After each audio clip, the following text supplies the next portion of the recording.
What's up, everybody, and welcome to another episode of the Rideshare Hub. Happy holidays. I hope you guys have had a great holiday season with friends and family. Hopefully you weren't out there Ubering and Lyfting every day. I actually did a few days. I took Christmas off. I took Christmas Eve off, but I did most of the days before that. But yeah, so what I'm doing for you guys is, should you drive in 2020? There have been a ton of things changing in the Uber and Lyft community, and it's really going to make you think. So I'm doing a video on if you should drive or if you shouldn't drive in 2020. But yeah, so before we get started, guys, I want to tell you guys about PlayOctopus. PlayOctopus is a sick tablet-based company. They basically send you this tablet. It's got games on it. People play those games, you make more money. So this is, probably killer if you're a more introverted driver and people are asking you questions. You can be like, hey, shut the F up, play Octopus. And everybody's happy, everybody wins, right? So PlayOctopus, link in the description, check it out. Wow, I say some wild stuff. All right, so should you drive in 2020? So the gig economy is changing like crazy. There have been a lot of different bills and things that have passed.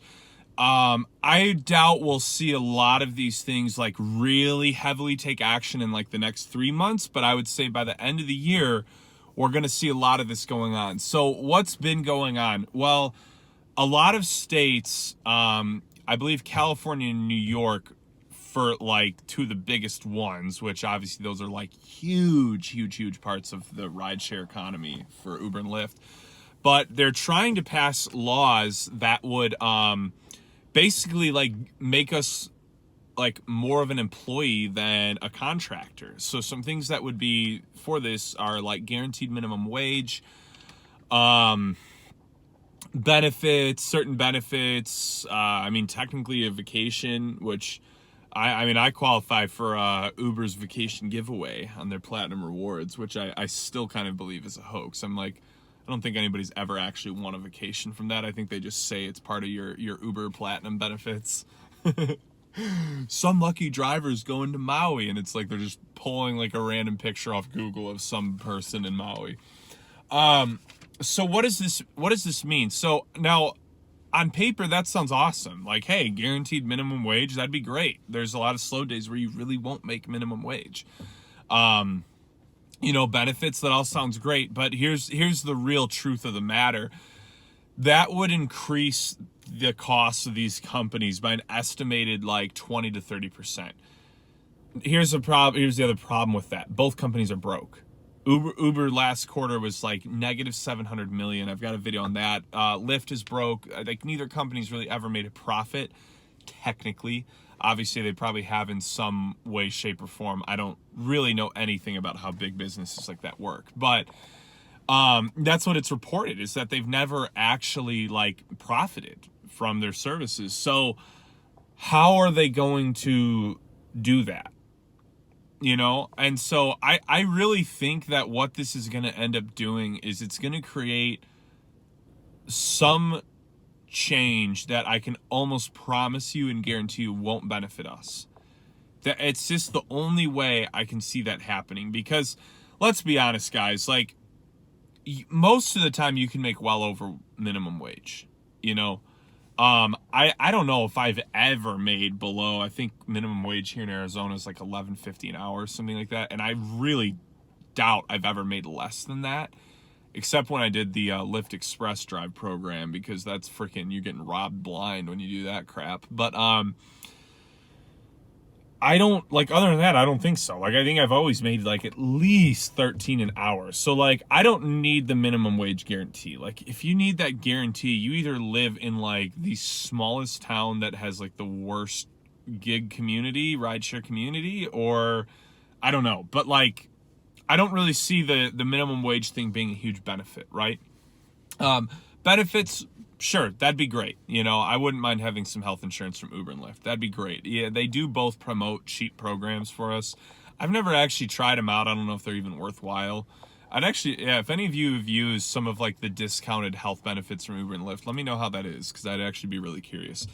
But my point being that here's what's going to happen is Uber and Lyft are going to go into another battle in court.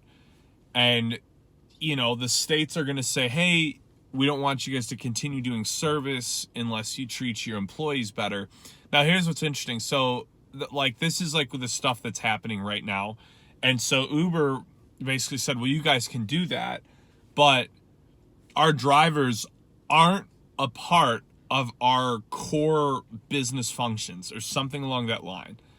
And I read that and I laughed. I was like, oh, okay, so we're not that important. Like, you don't really need us. Like, what a stupid statement. I thought that was ridiculous on Uber's behalf. Like, how are you really going to pretend like this is a freaking taxi cab company essentially, and you're telling me the drivers aren't a core part of the business?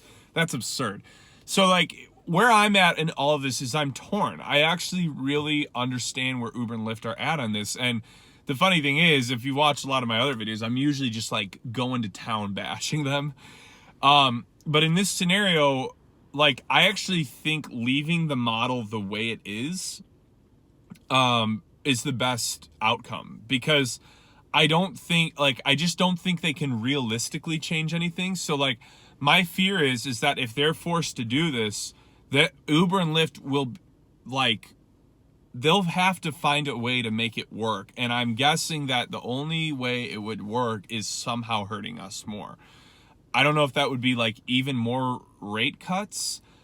I don't know, honestly, what it would look like at all. Like, maybe like there would be surge rides, but we wouldn't make any of the surge money. But like, if it's going to cost them 20 to 30% to treat us as employees more, there's no way they're pulling that off without making a cut somewhere.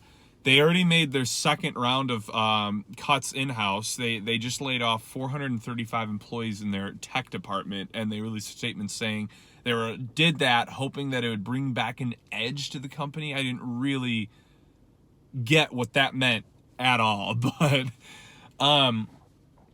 it's really weird. So my hope is honestly that nothing changes. Obviously, I would love all those changes. Like I said, I would really, really love them.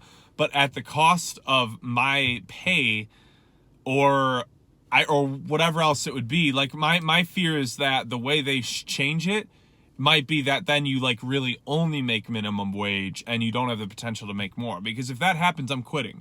I'm not doing this. I'm not spending gas and destroying my vehicle for $13-12 an hour.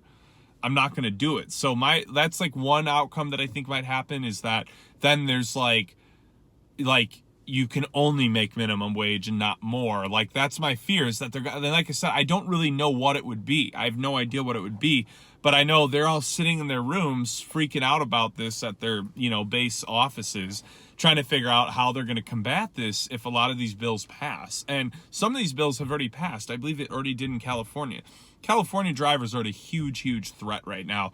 Like I said, I doubt it'll really be active for another year, but I am setting my goals personally for this upcoming year to be like completely quitting Uber and Lyft as far as dependency, so that if I did drive, it would not be because I needed any of the money. It would be maybe because it really was just for extra money at that point. And even then, I'm not sure I would do it, because I'm so used to being able to make close to 20 an hour. I don't know. I don't see it being a good thing though, whatever it is. So should you quit in 2020? I would say yes. I would legitimately say yes. Like, I am very highly considering it. I've quit Lyft probably like 6 times already, but I've never really quit Uber. And I don't know, guys. I think this year is going to be very, very, very foretelling for our futures with Uber and Lyft. And I don't want to say you should or shouldn't quit, but I'm going to say honestly that, like, I am definitely heading towards that direction, and I'm going to be progressing all year towards being more and more independent and not needing the money from it at all. So some things I would really try and do. If you're a full-time driver, I would get a side hustle of some sort ASAP. I would try and reduce 5 to 10 hours of driving a week and replace that with like 5 to 10 hours of contracted work for some trade you learn. There's so many things you guys can do. I've talked about this in a lot of videos that I, for a while, had a sales job, and I was literally just doing sales out of my car. I would just talk to people, you know, the same way I always do. And I'd be like, so, you know, and eventually they'd ask what I do, and I would say I was in sales, tell them what I sell, and a lot of times I would make an additional commission. I'm not saying it has to be that. It could be anything. Maybe you've always wanted to get into software sales. You take a training course on it. You know, there's so many things you can do, and my encouragement is find something, because these companies are both so shaky right now. Right now, it's beyond the fact that they haven't even profited. It's the fact that now a lot of the states are saying, we're not going to let you do business this way anymore. Here's another change that happened for me recently here in Arizona. In Phoenix, we can't do airport rides anymore, because I believe something happened. This new SkyTrain going into the airport was built, or something like that. I don't really know why. I just know I can't. And for some reason, to continue doing Uber and Lyft, the airport said, well, if you want your drivers to be able to pick up people here, we need to charge an additional $4 service fee per ride. And that's not money that'd be going to us. That's money that's going to the airport, you know? So they sent out an email last week saying that from here on out, no more Uber and Lyft rides at the airport. Now, I think people will get smart. I think they'll take the train out of the airport just to the closest hotel and then order an Uber. You know, I think people will be smart, but it's still incredibly annoying. Like, you can't go and wait in the lot anymore. I used to love doing that. I would always plan my lunch around that, you know, and I would sit and eat my lunch in the lot while waiting for a good airport ride. I just think that this year we're going to see more and more changes like this, to where I'm betting that the first thing that's going to go is flexibility. And I'm like, okay with any of you marking my words on that. I'm betting that when they really start implementing a lot of these changes, flexibility will be the first thing that goes. But yeah, I'm going to cut the video off here, guys. So that, I would say, just to recap everything, it's something you need to really consider more than ever for 2020 is potentially quitting Uber and Lyft. I hope you guys enjoyed this video. Be sure to like it and subscribe to the channel. I'm hoping to get a lot more content to you guys this week, and I will talk to you guys soon.